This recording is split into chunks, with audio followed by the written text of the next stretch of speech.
Hello lovely people and welcome to this video of me making a trinket shelf.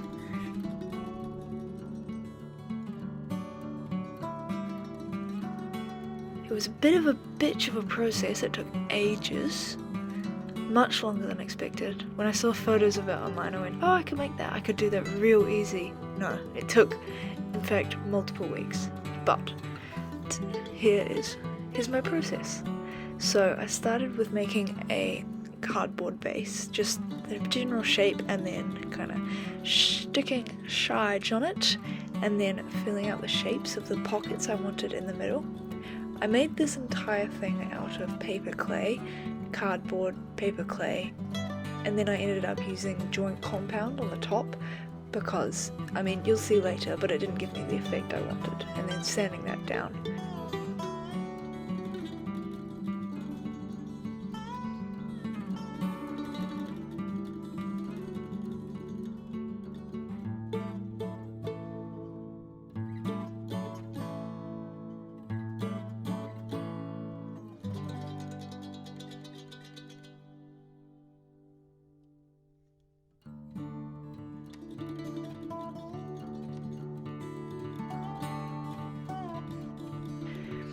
So, for now, I'm just putting in the little shapes that I want and such. It was a bit of a bitch because I didn't want to pull out my hot glue gun and, you know, hot glue all that shit, but it works, it's a bit ugly. She's definitely a bit ugly.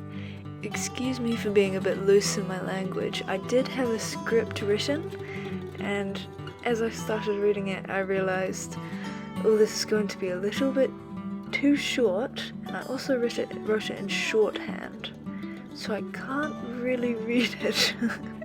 Anyway, for the paper clay, I used PVA, joint compound, and some paper, which I shredded, and then covered in water and let it turn into a pulp, and I added some flour into the mix as well, because it kind of binds it together.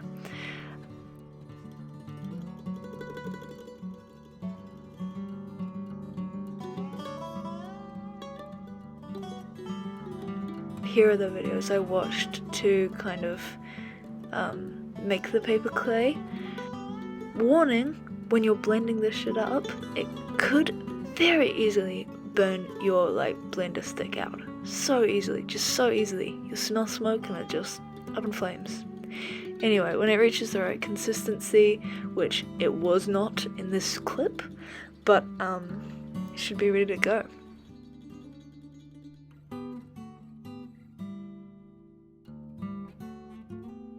So I just kind of grabbed it and started sticking it on.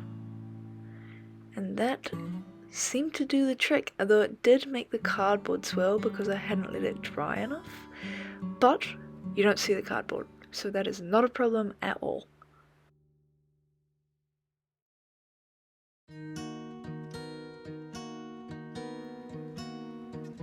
The texture was incredibly strange. It almost felt like fabric, I guess. It feels grainy and silky at the same time. It's quite strange. Anyway, it took ages just to kind of get into all those crevices.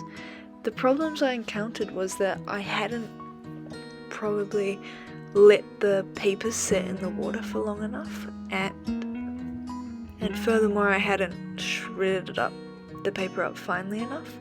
So I kind of was left, you can see, with these big chunks of paper, which I would not be able to sand out because sanding paper is a little bit hard.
At this point I was thinking, what am I going to do about this?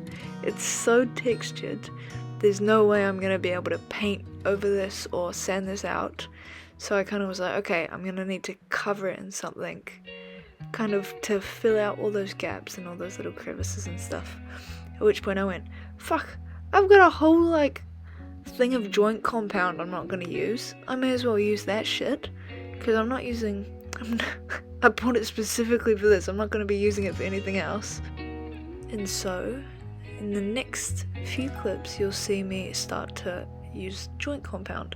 Now, I decided to use gloves when working with this, just because I'm like, I don't know what handling a whole bunch of joint compound and moving it around with your bare hands is going to do to you. But it seemed alright. Felt a little bit like frosting a cake, and it looks like frosting too. And then I let it to dry. The entire drying process took way longer than expected.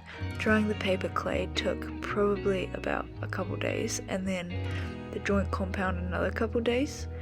But when that was done, I was ready to sand and finish my little project. My little probably 2-week long project that has just been sitting in the corner of my room for the past 2 weeks. Anyway, sanding went well. I made sure the room was ventilated because, as you can see, the joint compound let off a lot of dust. And when I say a lot, I mean quite a lot, to the point at the end of this clip you'll see a vacuum coming in and scooping up that dust. Otherwise, the joint compound sanded up really well. I mean, that's kind of part of its job. I probably, if I had more time or patience, I would have gone on with another layer just to fill in all those little gaps you can see. But overall, I'm pretty happy with the result. It was a little bit of a bitch to sand, I'll admit. All the tiny crevices and like the kind of angle in which you're sanding from doesn't leave a lot of room for your fingers to kind of get into all the wedges and stuff, all the little crevices, but it worked out. You're not really going to see those parts that are the most ugly, so that's fine.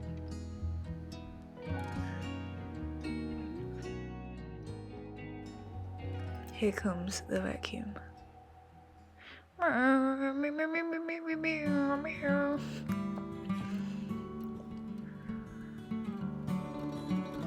then I flip it over and I tried to hang it. It managed to hang for maybe about an hour. Unfortunately, I do have wallpaper that does not let anything stick to it. So, yes, that's ballistic squid. God. I managed to hang it on the wall, and I found all the little trinkets I'd been hoarding and was able to put it finally into my little trinket shelf. Got this cool little cat my dad got when he went to Japan. Little creep little man my partner made for me. A weird baby, my favorite Lego figure from when I was a kid. Some rocks.